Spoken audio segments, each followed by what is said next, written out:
যাবে কোথায়? দোলা লেগে আছে কবে থেকে। এও আরেক রবীন্দ্রনাথের ব্যাপারটা আমি নিজে ওটা ঠিক এখনো বুঝতে পারছি না কোনটা বিশ্বাস করব না। মানে প্রাণটা, এই যেটা বুদ্ধের যে জাতকের গল্প, মানে এর আগে আমার আরও অনেক জন্ম হয়েছে কি পরে হবে, এই ব্যাপারটা আমি এখনো ঠিক সেজন্য। কিন্তু রবীন্দ্রনাথ কিন্তু মনে করতেন যে ওই কবে বিশ্বের প্রথম প্রাণ এলো, আমিও সেই প্রাণটাই, ওই প্রাণের ধারা বয়ে আসছে, আমি সেই প্রাণেরই অংশ। এইটা ভাবতে ভালোই লাগে, খালি ওটা একটুখানি ধরে ওঠাটা মুশকিল। যে ওই প্রথম যে গাছটা যে অক্সিজেন দিয়ে, সেই আমি তখন নিঃশ্বাস নিয়েছি। হতে পারে, কারণ না হলে এত জন্মের পর থেকেই এত ভালোবাসার বোধ, একটা মাকে আঁকড়ে ধরা বা একটা আলো দেখে এত খুশি হয়ে ওঠা, ওই যে সোনাটা আলোর সোনা, ওটাই আসলে মানুষের খুশি হবার জায়গা। নন্দিনী সেই কথাটাই বলছে। দেখো ওই যে কি আছে না এরপর, ওই আচ্ছা রাজার সঙ্গে যে কথাবার্তা, না ওই রাজা যখন বলছে না ওই শোনা, হ্যাঁ, রাজাকে যখন ডাকছে বেরিয়ে এসো, শুনতে পাচ্ছ নন্দা? শুনতে পাচ্ছি, কিন্তু বারে বারে ডেকো না, আমার সময় নেই, একটুও না। আজ খুশিতে আমার মন ভরে আছে, সেই খুশি নিয়ে তোমার ঘরের মধ্যে যেতে চাই। ভেতরে আসতে দেব না, কি বলতে হয় বাইরে থেকে বলে চলে যাও। কুদ ফুলের মালা গেঁথে পদ্ম পাতায় ঢেকে এনেছি। নিজে পড়ো। আমাকে মানায় না, আমার মালা রক্ত করবি। আমি পর্বতের চূড়ার মতো, শূন্যতাই আমার শোভা। সেই চূড়ার বুকেও ঝর্ণা ঝরে, তোমার গলাতেও মালা দুলবে। জাল খুলে দাও, ভিতরে যাব।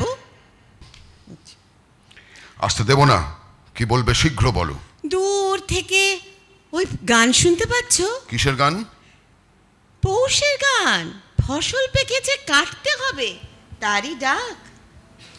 তোদের ডাক দিয়েছে, আয় রে চলে আয়। যারা জানো করো, আর নাচবে তো কেউ নাচো। তোদের ডাক দিয়েছে, আয় রে চলে আয় আয় আয়, ডালা যে তার ভরেছে আজ পাকা ফসলে মরি হায় হায় হায়। ডালা যে তার ভরেছে আজ পাকা ফসলে মরি হায় হায় হায়। আর চশমা পরেই নাচো। আয় রে চলে আয় আয় আয়, তোদের ডাক দিয়েছে, আয় রে চলে আয় আয় আয়। হাওয়ার নেশায় উঠলো মেতে দিক বধুরা, ধানের খেতে, হাওয়ার নেশায় উঠলো মেতে দিক বধুরা ধানের খেতে। রোদের সোনা ছড়িয়ে পড়ে, রোদের সোনা ছড়িয়ে পড়ে। পাখির আঁচলে মরি হায় হায় হায়। তোদের ডাক দিয়েছে, আয় রে চলে আয় আয় আয়। পৌষ তোদের ডাক দিয়েছে, আয় রে চলে আয় আয় আয়। মাঠের বাঁশি শুনে শুনে আকাশ খুশি হলো, ঘরেতে আজকে রবি গো। খোলো খোলো দুয়ার খোলো, খোলো খোলো দুয়ার খোলো। মাঠের বাঁশি শুনে শুনে আকাশ খুশি হলো, ঘরেতে আজকে রবি গো।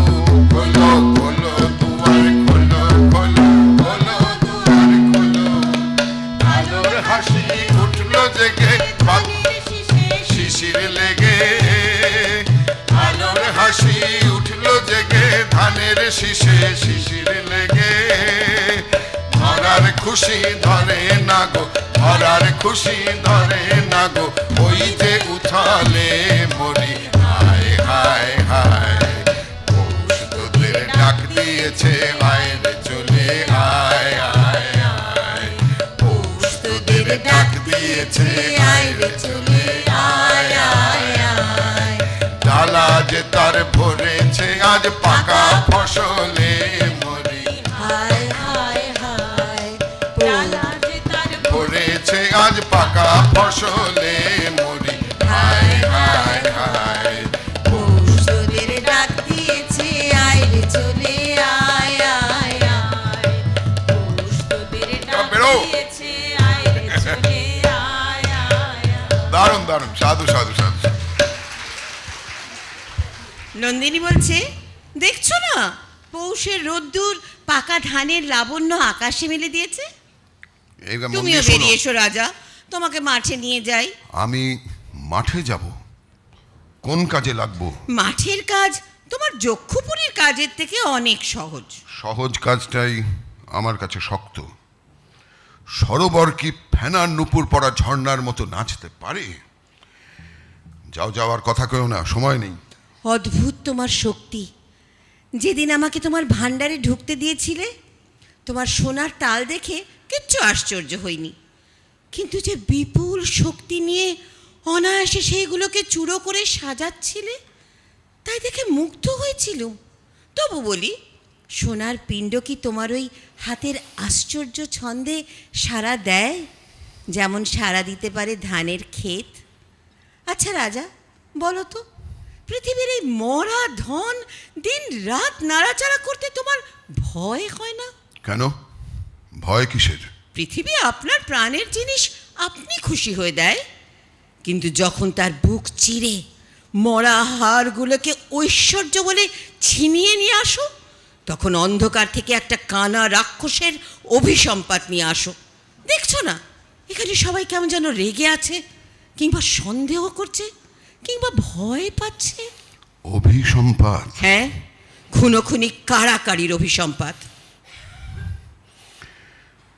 সাপের কথা জানিনি, এ জানি যে আমরা শক্তি নিয়ে আসি।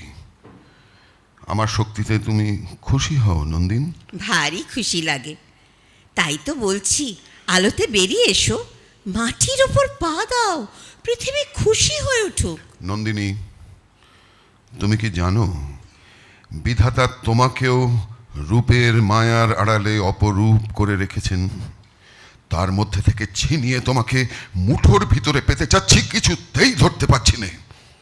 আমি তোমাকে উল্টিয়ে পাল্টিয়ে দেখতে চাই, না পারি তো ভেঙে চুরে ফেলতে চাই। ও কি কথা বলছো তুমি?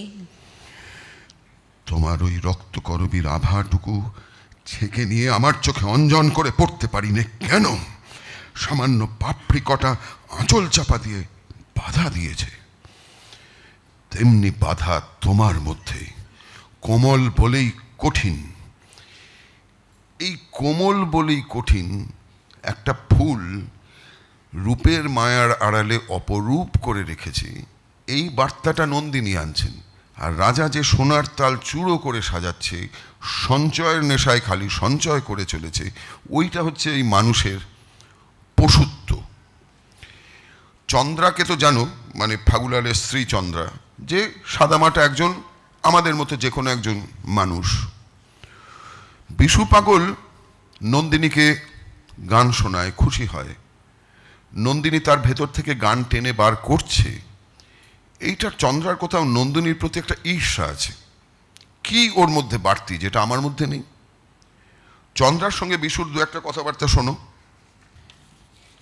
চন্দ্রা যখন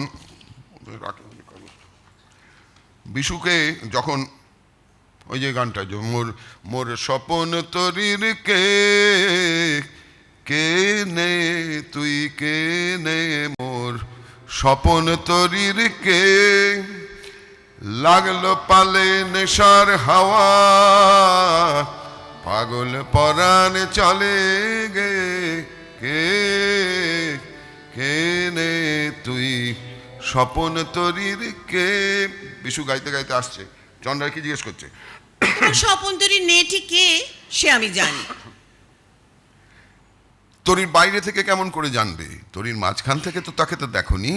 তোরই ডুবাবে একদিন বলে দিলুম, তোমার ওই সাধের নন্দিনী। আমায় ভুলিয়ে দিয়ে যা, তোর দুলিয়ে দিয়ে না, তোর সুদূর ঘাটে চল রে বে, কে কে নে মোর স্বপন তরির কে। মাইকে কিছু একটা কায়দা করেছে না? বেয়াই, মানে বেয়াই। গানটা নিজের কানে শুনতে বেটার লাগছে। হ্যাঁ, এ আমাদের দুঃখের জায়গা। ও যে অষ্টপ্রহর এখানে কেবল সুন্দরীপনা করে বেড়ায়, এ আমরা সইতে পারিনি। যক্ষপুরীর হাওয়ায় সুন্দরের পরে অবজ্ঞা ঘটিয়ে দেয়, এইটাই সর্বনেশে। নরকেও সুন্দর আছে, কিন্তু সুন্দরকে কেউ সেখানে বুঝতেই পারে না। নরকবাসীর সবচেয়ে বড় সাজা তাই, বুঝলে? নরকেও সুন্দর আছে, কিন্তু সুন্দরকে কেউ সেটা চিনতেই পারে না। নরকবাসীর সবচেয়ে বড় সাজা তাই। ফলে এখন যদি এই মুহূর্তে এই কলকাতা শহরের কালকে থেকে এসে দেখছি কত গাছে কত রকম যে ফুল ফুটে আছে, দেখার চান্স কোথায়? হ্যাঁ, অটোর মধ্যে যেখানে কোনো রকম এমনি করে বসে কে ঘাড় ঘুরিয়ে দেখবে ওখানে। নরকবাসীর সবচেয়ে দুর্দশা তাই, মানে দেখার চোখটা, মানে সময়টা, মানে জীবনযাত্রাটাই এমন হয়ে গেছে না, খালি ওই সোনা খুঁড়ে আনার জন্য সমস্যা। তারপরে ধরো চন্দ্রা বলছে এত মদ খাও কেন, জিজ্ঞেস করছে যখন ফাগুলার। বিশুর উত্তরগুলো শোনো। এই যে বলছে যে মদ খায় কেন, বিশু বলছে স্বয়ং বিধির কৃপায় মদের বরাদ্দ জগতের চারদিকেই, এমনকি তোমাদের ওই চোখের কটাক্ষে, মানে চন্দ্রাকে বলছে। আমাদের বাহুর জোরে আমরা কাজ যোগাই, আর তোমাদের বাহুর আলিঙ্গনে তোমরা মদ যোগাও। মানে একই বাহু, তার দু রকমের, মানে সৌন্দর্যের দিকটা ওটা দরকার, না হলে কাজটা শুধু কাজ দিয়ে কী করে হবে? এ দেখো বলছে জীবলোকে মজুরি করতে হয়, আবার মজুরি ভুলতেও হয়, মদ না হলে ভোলাবে কিসে? চন্দ্রা বলছে তাই বই কি, তোমাদের মতো জন্ম মাতালের জন্য বিধাতার দয়ার অন্ত নেই, মদের ভাণ্ড উপুর করে দিয়েছে। একদিকে ক্ষুধা মারছে চাবুক, তৃষ্ণা মারছে চাবুক, ওরা জ্বালা ধরিয়েছে, বলছে কাজ করো। অন্যদিকে রোদের সোনা মেলেছে মায়া, বনের সবুজ মেলেছে মায়া, ওরা নেশা ধরিয়েছে, বলছে ছুটি ছুটি। উমা, এগুলোকে আবার মদ বলে নাকি? প্রাণের মদ, নেশা ফিকে কিন্তু দিন রাত লেগে আছে। প্রমাণ দেখো, এই যক্ষপুরীতে এলাম, সহজ মদের বরাদ্দ বন্ধ হলো, তাই তো হাটের মদ নিয়ে দিন রাত মাতামাতি করছি। মানুষের যখন সহজ নিঃশ্বাসে বাধা পড়ে, তখনই তো মানুষ হাঁপিয়ে নিঃশ্বাস টানে। তোর প্রাণের মদ তো শুকিয়ে গেল, শুকিয়ে গেল রে, তবে মরণ রসে নে পেয়ালা ভরে, প্রাণের মত শুকিয়ে গেল রে। সে যে চিতার আগুন গালিয়ে ঢালা, সব জ্বলনের মেটায় জ্বালা, চিতার আগুন গালিয়ে ঢালা, সব জ্বলনের মেটায় জ্বালা, সব শূন্য কেশে অট্ট হেসে দেয় যে রঙিন করে, প্রাণের রস তো শুকিয়ে গেল রে। এটা সুর নাই এই গানটা, ও নিজের পাগমা এই সুর করলাম, এর কথা এটা ফালতু, কিন্তু স্বরলিপি করা হয়নি। রবীন্দ্রভারতীর সঙ্গীত বিভাগে এত সব গুণীজনরা আছে, নাটক বিভাগ আছে, মিলে একটু সুর দিয়ে দিও। এরপরে যখন বিশু পাগলকে বন্দি করে নিয়ে যাচ্ছে, ওইখানেও 2 লাইন গান আছে, যে ফসল পাকলো, 2 লাইন গান, আমি ওই শেষ ফলনের ফসল এবার বেঁধে বাঁধোয়াটি, যার যেটা দরকার নেই মাঠে পড়ে থাক। কিন্তু এই যে পরিপূর্ণতা, আমার জীবনের একটা অর্থ খুঁজে পাচ্ছি বিশুর মনে হচ্ছে।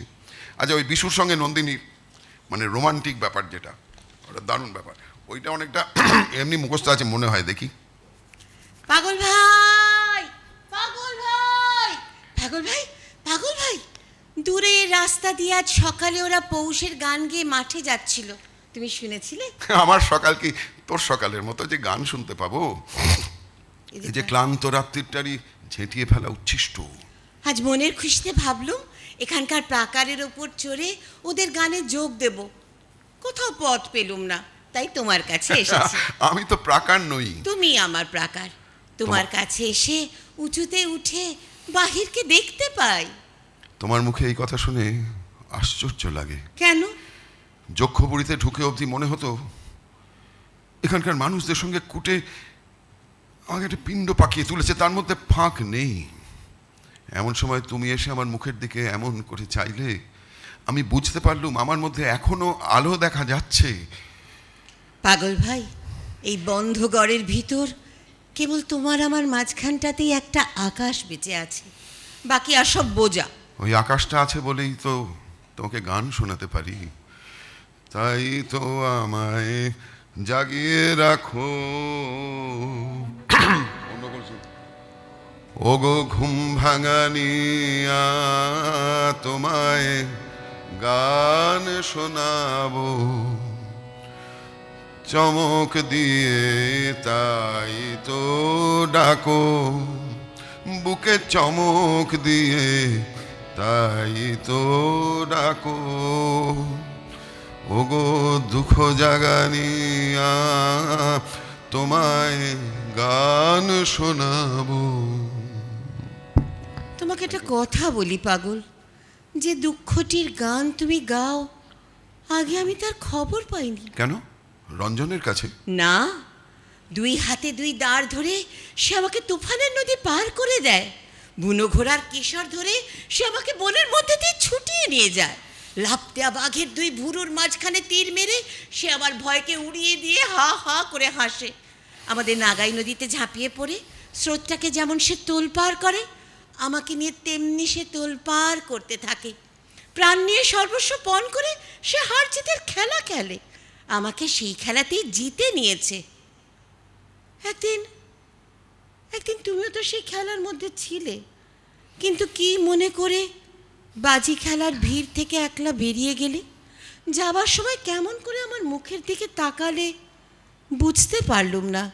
তারপর কত কাল তোমার খোঁজ পাইনি, কোথায় তুমি গেলে বলো তো? আমার তরি ছিল চেনার কুলে, বাঁধন তাহার গেল খুলে, তারে হাওয়ায় হাওয়ায় নিয়ে গেল কোন অচেনার ধারে।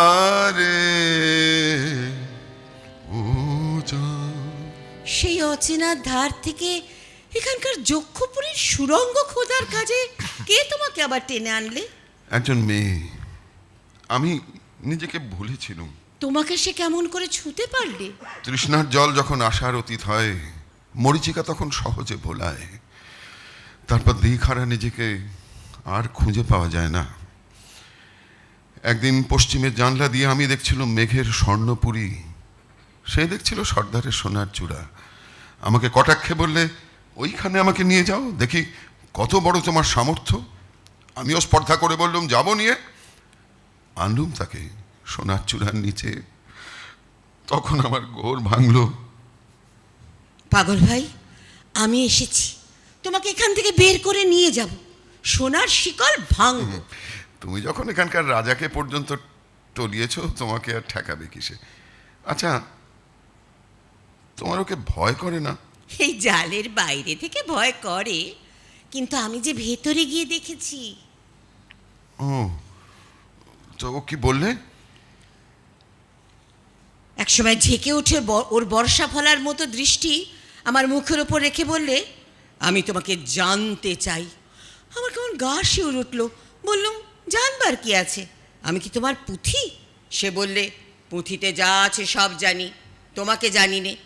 তারপর হঠাৎ ব্যগ্র হয়ে বলে উঠল, রঞ্জনের কথা আমাকে বলো, তাকে কীরকম ভালোবাসো? আমি বললুম, জলের ভিতরকার হাল যেমন আকাশের উপরকার পালকে ভালোবাসে, পালে লাগে বাতাসের গান আর হালে জাগে ঢেউয়ের নাচ। মস্ত একটা লোভী ছেলের মতো চুপ করে শুনলে। হঠাৎ ঝেঁকে উঠে বলে উঠলে, ওর জন্য প্রাণ দিতে পারো? আমি বললুম, এক্ষুনি। ও যেন রেগে গর্জন করে বলে উঠল, কক্ষনো না। আমি বললুম, হ্যাঁ পারি, তাতে তোমার লাভ কি? বললুম, জানি নে। তখন কীরকম ব্যগ্র হয়ে বলে উঠল, যাও যাও, আমার ঘর থেকে যাও, কাজ নষ্ট করো না। মানে বুঝতে পারলুম না। আচ্ছা পাগল ভাই, ওর উপর দয়া হয় না তোমার? যেদিন ওর ওপর বিধাতার দয়া হবে, সেদিন ও মরবে। শোনো, অনেকক্ষণ সময় আমি এক্ষুনি দেখলাম, অনেকক্ষণ হয়ে গেছে, এবার শেষ করতে হবে। কিন্তু এই মূল জায়গাটা দেখো, বিধাতার দয়া হবে যেদিন, সেদিন ও মরবে। এই বিধাতাটা কে, এটা যে যার নিজের মতো ভাবতে পারে, কিন্তু গোটা বিশ্বজগতের নিয়ন্ত্রক একটা শক্তি। এইটুকু যদি মেনে নিই, তার চেহারাটা যেমনই হোক না কেন, যে আমের আঁটি থেকে আম গাছই হবে, নিম গাছ হবে না, এই ধরনের যে বিশ্ববিধান, সেইখানে এই ভালোবাসার যে শক্তি, এইটা কিন্তু ওই ধনতন্ত্রের যে পুঁজিবাদের যে শক্তি, তাতে তোমার লাভ কি? ওই যে প্রাণটা দেবে, ওই যে খুশিটা, ওই যে আমার জীবনের এতেই আমি সার্থকতা, এইটা কিছুতেই বুঝতে পারে না, যার জন্য এই উল্টে পাল্টে দেখতে চাই, মুঠোর মধ্যে পেতে চাই, হাতে না পেলে ভেঙে ফেলতে চাই। এই বিরোধটাও কিন্তু চলতে থাকে, কখনো এটার জোর বাড়ে, কখনো ওটার জোর বাড়ে। এখন একটু রাজার ব্যাপারটা একটু মনে হচ্ছে একটু বাড়ছে আস্তে আস্তে, আর এই নন্দিনীর বিষয়গুলো একটু দুর্বল হচ্ছে, কিন্তু ও ভারসাম্য প্রকৃতির চলতে থাকবে। কখনো এটা বেশি বাড়াবাড়ি হলে সেই কালের যাত্রার ব্যাপার, এদিকে ঝুঁকে পড়ে আবার ওটা ঠিক সোজা ব্যাপার নয়। আমরা এত কম বুঝি, কিন্তু ওই শেষটা যেটা রবীন্দ্রনাথ বলছেন, রাজাকেও, সেও তো মানুষ, মানে মানুষের তৈরি একটা ব্যবস্থা, যতই জালের আড়াল এইসব এই ক্রিপ্টোকারেন্সি বলো, হ্যানা ত্যানা, মানুষের কাছে দুর্বোধ্য একটা ব্যবস্থা তৈরি করা হবে যাতে নিয়ন্ত্রণ সহজ হয়, হ্যাঁ, শুধু একটা টোকেন হয়ে যাবে তুমি। কিন্তু তারপর শেষ অবধি রাজার ভেতরেও তো ওই ভালোবাসাটা আছে। রাজা তো ওই জন্যই অসম্পূর্ণ, সেই জন্যই তো নন্দিনীর দিকে হাতটা বাড়িয়ে দিয়ে বলছে হাত রাখো। ফলে নন্দিনী বিশুর সঙ্গে রাজাকে মিলতে হবে, মানে মানুষের এই দুটো দিক, একটা পাবার দিক, একটা দেবার দিক, একটা আহরণের দিক, একটা ত্যাগের দিক। রবীন্দ্রনাথ খুব স্পষ্ট করে একটা বলে দিয়েছে। আমি যেটা দৃঢ়ভাবে বিশ্বাস করি, তোমাদের এই কথাটাই বলতে চাই, দেবার মতো একটাই জিনিস আমার আছে, রবীন্দ্রনাথ বলেছেন, সেটা হচ্ছে আমার অহংটুকু। আর কোনটাই তো আমার নয়। আমার জন্ম থেকে মৃত্যু আমার বলে আর আছেটা কি? মা বাবা আমার জন্ম দিয়েছেন, খাইয়ে পড়ে বড় করেছেন, আমার চারপাশ থেকে আমি যা কিছু নিয়েছি সবই অন্যের। সে ঢ্যাঁড়স লাউয়ের তরকারি বলো, আর চাই মাইনেই বলো, আর অক্সিজেনই বলো, সবটাই তো আমার নেওয়া। আমার নিজের বলতে আছে ওই একটি জিনিস, আমার অহংকারটুকু, ওটাই আমার দেবার আছে। ফলে মানুষের নাকি দেবার জিনিস ওই একটাই, আমার অহং। এই যে আমি আমি আমি আমি, এইটাকে ছাড়তে পারাটাই নাকি মানুষের একমাত্র দেওয়া। আর তাহলেই নাকি জগৎ সংসারটা সত্যি সত্যি একটা মানুষের পৃথিবীর মতো হয়ে উঠতে পারে। এইটা রবীন্দ্রনাথের কথা। আমি আসলে সময়টা খেয়াল করিনি, কিন্তু অলরেডি আমি আমার 12:30 অবধি সময়, আমি বটে আমাকে রেশন করে বলেছিলেন নাকি? না, আমি বলি তাহলে অন্য কিছু না, রক্তকরবীর কথা তো হলো। 26 সালে আসলে নটির পূজাটাও 1926-এ, এবং কলকাতায় রায়ট হয়েছিল। রায়টের একটা এই আমাদের মানে সাক্ষাৎ পরিচয়। আমরা তো সেইভাবে সত্যি সত্যি, তোমরা জানি না, মানে ঝগড়া মারামারি অনেক দেখেছি, মানে পাড়ায় পাড়ায় বলো, ছেলেদের মধ্যে বলো। আমাদের বিশ্বভারতীতে আমাদের ছাত্র জীবনে, তোমরা তো কেউ জানো না যায়, কিন্তু ওরকম পিএসএসের সঙ্গে, মানে এগ্রিকালচারাল কলেজের সঙ্গে এই কলা ভবনের এরকম ওই বাৎসরিক অনুষ্ঠানের মতো ছিল, যেটা এই নন্দন মেলার সময় একটা মারামারি হবে, এই পৌষ মেলার সময় একটা মারামারি হবে, এরকম ব্যাপার ছিল। সেটা হচ্ছে সব ওই কে কাকে চোখের ইশারায় কি বলেছে, কি কেউ কোথাও, মানে এখন তো এত ফোন টোনের ব্যাপার ছিল না, তখন ওই ধরো মেলা দেখতে সবাই এসছে, কে কাকে কি বলে দিয়েছে সে বা তাকে নালিশ করতে করতে করতে করতে বিরাট হয়ে যেত ব্যাপারটা। কিন্তু এখনকার মতো এই যে এই উস্কে দেওয়া মারামারি, যা লাগ তোরা মারামারি কর, তাহলে আমরা আমাদের কাজ গোছাতে সুবিধা হবে, তোরা ওই নিয়ে ভুলে থাক, এই ধরনের একটা খুব পরিকল্পিত সুন্দর ব্যবস্থা এই জালের আড়ালে থাকা রাজার, এইটা ক্রমশত এক এক সময় স্পষ্ট হয়। এবার মহাত্মা গান্ধীর মতো মানুষ, রবীন্দ্রনাথের খুব শ্রদ্ধার মানুষ, বলছেন যে মহাত্মা গান্ধী চালাকিটা কম করতেন, অথচ নিজেও বলেছে, আবার কি মহাত্মা গান্ধী বলেছেন একবার, এই কোথায় একটা ভূমিকম্প হয়েছে না সেই সময়, আর বলেছে এইসব মানুষের পাপের জন্য ভূমিকম্প। রবীন্দ্রনাথ বলছে এইগুলো ঠিক না, এগুলো বাচ্চাদের ঠকানোর মতো। আর ভূমিকম্প হয়েছে ভূমিকম্পের নিয়মে, মানুষের পাপের জন্য ভূমিকম্প, আপনি যদি এসব কথা বলেন, সরি, মানে এইরকম আর কি ব্যাপারটা। তো রবীন্দ্রনাথের কাছে এই যে বিশ্ববিধানের সঙ্গে নিজের যে সম্পর্কটা, এই যে অহং ত্যাগের সম্পর্কটা, এর পেছনে সব থেকে বড় যে সমস্যাগুলো, সেটাও খুব স্পষ্ট করে বলেছেন, হচ্ছে এই সাম্প্রদায়িক, এই ধর্ম ইত্যাদির ব্যাপারটা। এইটা খুব বাধা দেয়, কারণ এমন একটা গোঁড়ামি তৈরি করে যেখান থেকে বড় করে দেখতে দেন, মানে সামনে দেওয়াল তুলে দেয়। সেই জন্যেই মানে শেষটা করি, যদিও আমাকে একটা অবধি সময় দিয়ে, মানে একটাও প্রায় হতেই চললো। সেইটা হচ্ছে যে নটির পূজা না, আমি আমি আমি আর পাচ্ছি না। নটির পূজা যখন করছেন, তার অনেক আগে পূজারিনী লেখা হয়ে গেছে কবিতা। এইবারে পূজারিনীর গল্পটা নিয়ে প্রতিমা দেবীর ইচ্ছে হচ্ছে একটা মেয়েদের দিয়ে নাচের ইয়ে করবেন, মানে সংলাপ থাকবে না কিছু, কারণ বোধহয় মেয়েদের গলার জন্যই বা কিছু, কিন্তু নাচতে পারে ভালো, নাচের মধ্যে দিয়ে একটা নাটক হবে। তাই রবীন্দ্রনাথকে বলেছেন যে একটা এটা করে দিন, কিছু একটা এরকম শ্বশুরমশাই থাকলে কত সুবিধে, এটা বানিয়ে দিন, ওটা বানিয়ে দিন, আর করবো। যেমন ধরো কারোর যদি শ্বশুরমশাই টেলারিংয়ের ব্যাপার থাকে, তো এরকম ডিজাইনের এরকম একটা কাপড় বানিয়ে দেন, একটা কাপড় এরকম ফ্রক, ওইরকম ব্যাপার। এইবারে রবীন্দ্রনাথ বলছেন কোনো রকম সংলাপ ছাড়া ওরকমভাবে হচ্ছে না ব্যাপারটা, তাই সংলাপ টংলাপ জুড়ে কিন্তু কি সুন্দর সব বুদ্ধের মন্ত্রতন্ত্র করে। আমার এই মুহূর্তে মনে পড়ে গেল, এমনি কিছু না, এই শীতাংশুদা আমাদের যিনি গান শেখাতেন, ক্লাস 6-এ একটা গান শিখিয়েছিলেন, তুমি কি এসেছো মোর দ্বারে খুঁজিতে আমার আপনার। পরে এখন ভাবি বাবারে ক্লাস 6-এ এই গানটা শিখিয়েছিলেন। এই পরে দেখছি নটির পূজা এই গানটা ছিল। নিশ্চয়ই কোথাও একটা তখন রিহার্সালে শেখাচ্ছিলেন, আচ্ছা এটা এদেরও শিখিয়ে দিই বলে শিখিয়েছিলেন, কিন্তু আমরা কিন্তু ব্যাপারটা লড়ে গিয়ে মানে শিখে ফেলেছিলাম, মানে এখনও সেটা মনে আছে এইরকম আর কি। এইগুলো মনে পড়ে এই রবীন্দ্রসঙ্গীত, যার জন্য আমি খুব এই গানের লোকদের থেকে না একটু সত্যি ভয় পাই, আমি সিরিয়াসলি অন্য কিছু না। এত শ্রদ্ধেয় আমার যারা সুন্দর করে গান করতে পারেন, আমার এত তাদের কি বলবো ভেতর থেকে শ্রদ্ধা করি। আমার আজকে সত্যি খুব এসে থেকে এত নার্ভাস লাগছে, এখনও লাগছে। আর বিশেষ করে তোমরা যারা সবাই গান শেখো, এই ব্যাপারটাই আমার কাছে খুব আর কি, মানে সুকান্ত তো কী সব কাণ্ড করেছে, বাপরে বাপ, তার স্বরলিপি, তার পাশ্চাত্য স্বরলিপি, তার ডিজিটাল ভার্সন, মানে সব নমস্য ব্যক্তি।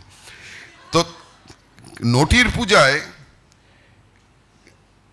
এই গানটা তোমরা হয়তো শুধু ওইটুকু, ওই যে নূতনতম জন্ম লাগি কাতর যত প্রাণী, জানো তোমরা? না হলে ওইটা দিয়ে যদি শেষ করি, পুরোটা না হোক, রাজশ্রী আমরা ওইটা দিয়ে শেষ করছি।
এই প্রার্থনা নিয়ে শেষ করলাম আজকে। হ্যাঁ, আচ্ছা, আমার একটা আবেদন আছে, আমরা এখানে শেষ না করে সবাই মিলে যদি একসাথে আকাশ ভরা সূর্য তারা গানটা গিয়ে শেষ করি, সবাই একসাথে, যে যেখানে আছেন সবাই, আপনারাও যোগ দিন সবাই মিলে, তাহলে ভালো হয় না?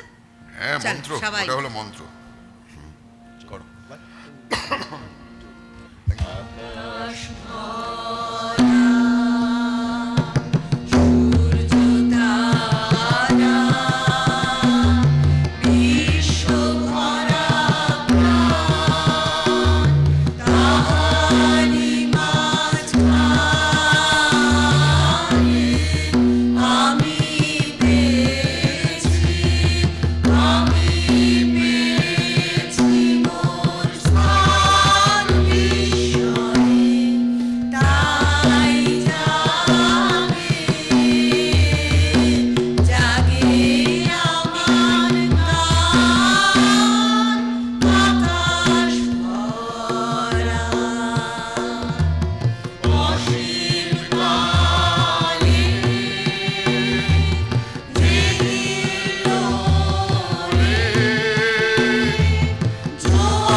আছে আনন্দেরই গান, বিস্ময়ে তাই জাগে, জাগে আমার গান, গান পেতেছি, চোখ মেলেছি ধরার বুকে, গান পেতেছি, গান পেতেছি,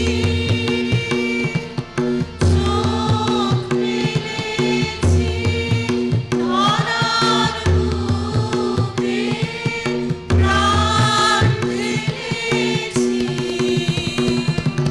জানার মাঝে অজানারে করেছি সন্ধান, বিস্ময়ে তাই জাগে, জাগে আমার গান, আকাশ ভরা সূর্য তারা। সবাইকে আমাদের কৃতজ্ঞতা জানাই। অনেক একদম ভেতর কৃতজ্ঞতা। থেকে। এই বিস্ময়বোধটা হারিও না কখনো, বুঝলে? একদম। অবাক, এই বিশ্বভরা প্রাণের মধ্যে স্থান পেয়েছি, ব্যাপারটা এত বড় বিস্ময়। আর এই যে কি করে যে ডেকেছে রবীন্দ্রসঙ্গীত বিভাগ, সেটাও বিস্ময়, ছোট বিস্ময়। পেয়েছে না না না, অনেক একটা প্রাণ শক্তিতে ভরপুর সেশন হলো রবীন্দ্রসঙ্গীত বিভাগে, তাই কি না?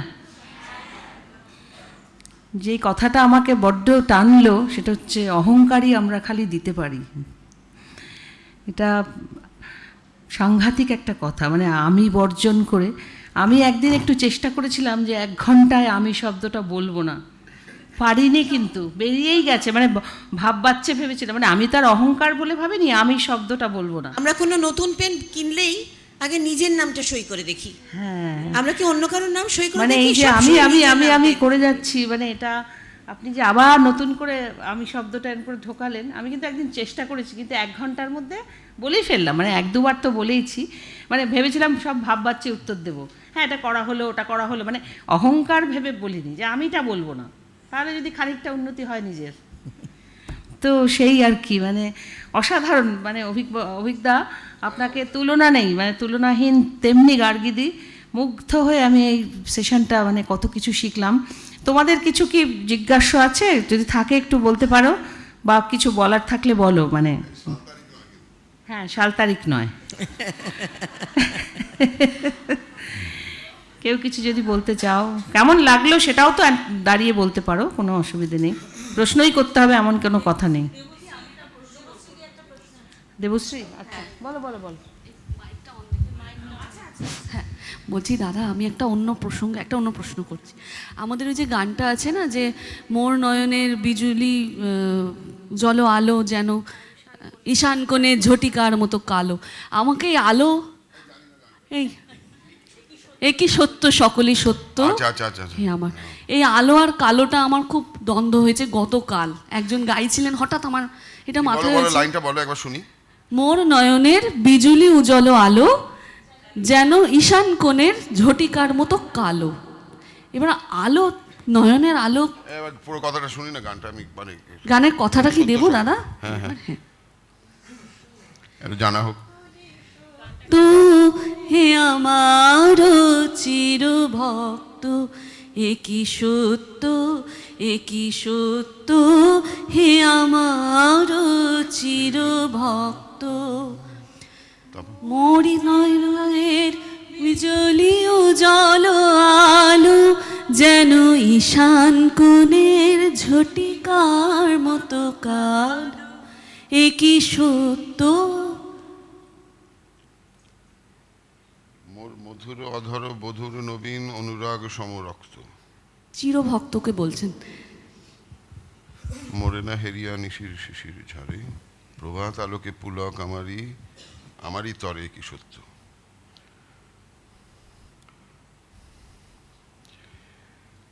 এই সব মোর তপ্ত কপল পরশে অধীর সমীর মদিরময়, মোর নয়নের বিজলি উজ্জ্বল আলো, যেন ঈশান কোণের ঝটিকার মতো কালো, এ কি সত্য?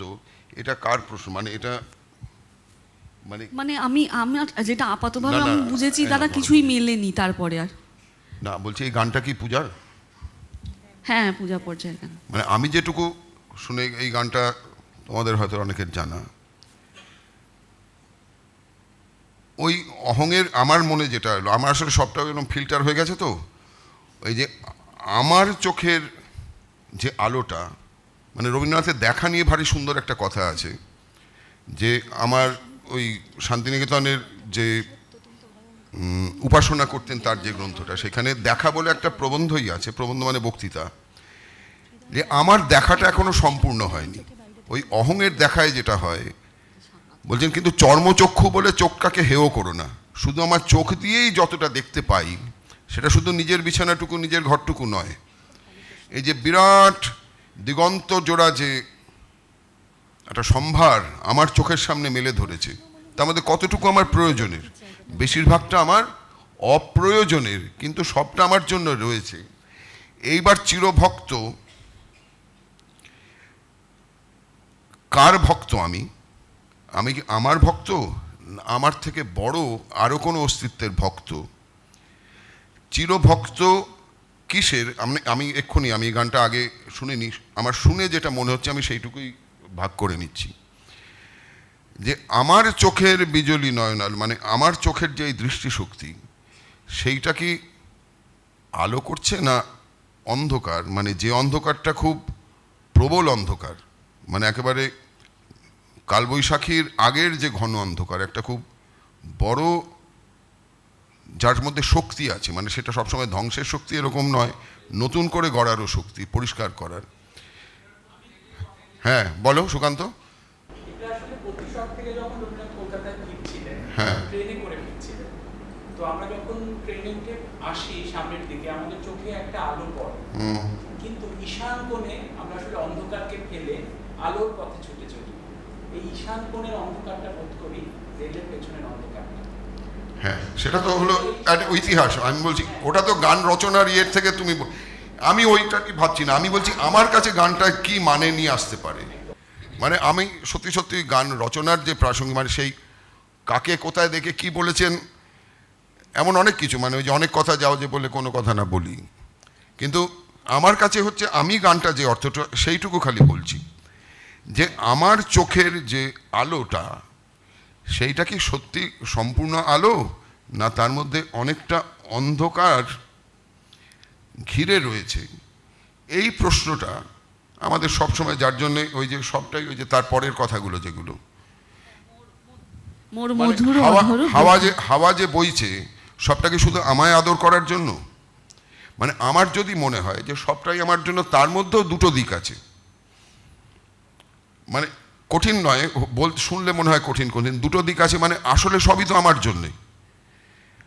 আমি যে এই অস্তিত্বটুকু পেয়েছি, এই যে বিশ্বভরা প্রাণের মাঝে, এই যে বিস্ময়টা, সত্যি তো আমি এসেছি, এই সবটা তো আমাকে এসে ধরা দিচ্ছে, ফলে সেই আমার। কিন্তু অন্যদিকে আমিটুকু কি আমার? মানে এই যে এই আমিটুকু কি শুধু এই আমার শরীরটুকু, খাওয়া পড়া দেখাটুকু, শোনাটুকু, আমার ভালোবাসারটুকু? মানে আমার ভালোবাসার মানে ওই যেটা ওই বিশু পাগলের একটা কথা আছে, বলেই নি, মনে পড়লো যখন নন্দিনী কিসে ভুলিয়েছে, চন্দ্রানীর এই চন্দ্রা জিজ্ঞেস করছে যে কিসে ও তোমাকে ভুলিয়েছে দুঃখে। ওই উল্টো করে কথা বলো কেন, কি মানে স্পষ্ট করে বলো। বলছে কাছের পাওনাকে নিয়ে বাসনার যে দুঃখ সেটা পশুর, আর দূরের পাওনাকে নিয়ে আকাঙ্ক্ষার যে দুঃখ সেইটা মানুষের। নন্দিনীর মধ্যে সেই দূরের যে ব্যথা সেইটা প্রকাশ পেয়েছে। তো আমার কেমন এই গানটা শুনে ওই কথাটা মনে হলো, যে আমার চোখের দেখা আর ঈশান কোণের মেঘ, ওই মেঘটা কি ঢেকে ফেলছে কোথাও? মানে আমার চোখের আসল দেখাটাকে, ওই কাছের পাওনাটা নিয়ে আমরা সবসময় একটু ওই পশুর যেটা, মানে কি খাবো বা কি পরবো, কি কোথায় শোবো, এইগুলো হচ্ছে একটু কাছের পাওনাকে নিয়ে, সেটা ঠিক মানুষের দুঃখ ওটা নয়। মানুষের দুঃখ হচ্ছে দূরের পাওনাকে নিয়ে। ফলে এই যে হাওয়া এসে যেন আমাকেই শুধু আদর করছে তা তো নয়, সে তার নিজের নিয়মে সবটার মধ্যে করছে। সেই আমিটাকে যদি ওই অত বড় করে ছড়িয়ে দিতে পারি, তাহলে কোথাও ওই চিরভক্তের যে মানে ভক্তিটা কোথাও সার্থক হয়। আমি সবটাই এখন মানে কি বলবো, ওই একটা বাজে না, বাংলা না, শব্দ আছে আপনি- সেটা বলছি না, কিন্তু চালাকি করে বলছি, মানে আমার যেটা মনে হলো শুধু বললাম। কিন্তু আমি তো সত্যি সত্যি গানটা একটু মন দিয়ে আমায় শুনতে হবে, বুঝতে হবে, ঠিক আছে? পরে কখনো বলে দেবো, আচ্ছা। ওর ফোনে বলে দেবো যেটা মনে হলো। আচ্ছা, সরি। অনেক ধন্যবাদ দাদা। এবার- আবার আশা করব আপনাকে কখনো আবার নিশ্চয়ই যেন পাই, প্লিজ না, যেন আবার নতুন নতুন কিছু শোনাবেন আমাদের। এমনি আড্ডা মারতে হবে। হ্যাঁ, এরকমই আড্ডা, সেমিনারের আড্ডা হবে। শান্তিনিকেতনে যাবেন সবাই। আমাদের ভীষণ ভালো লাগলো তোমাদের এই সত্যি কি কথা সুন্দর নাচ বলছি করলে সবাই। না, তোমাদের এই ভবনের মধ্যে না একটা আমরা যেটা বলি হ্যাপি হ্যাপি ফিলিং আছে। তোমাদের সবাই মিলে তোমরা কি চমৎকার করে উঠে এসে নাচলে। আমি এই বুড়ি বয়সে আমারও মনে হলো একটু নেচে ফেলি, মানে তোমরা আমাকেও টেনে নিলে আর কি। তোমাদের এর মধ্যে এই যে এই আনন্দের প্রকাশটুকু, এই যে একটা মানে ভীষণ একটা আনন্দময় যে ভালো। অস্তিত্ব, দারুণ। এটা তোমরা দারুণ। দিদিমণিরাও রেকর্ড, ভালো এটা তার মানে। এসে আমাদের খুব তোমরা ভালো সবাই লাগলো। বলো আপনারা ভালো থাকবেন, একটা কিছু তো সমস্যারে বলবে, বলো। ও বলো না বলো, ভালো থাকবো।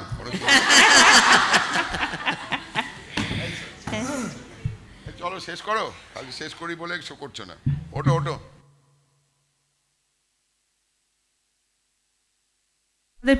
আমাদের পেপার প্রেজেন্টেশন শুরু হবে এখন থেকে।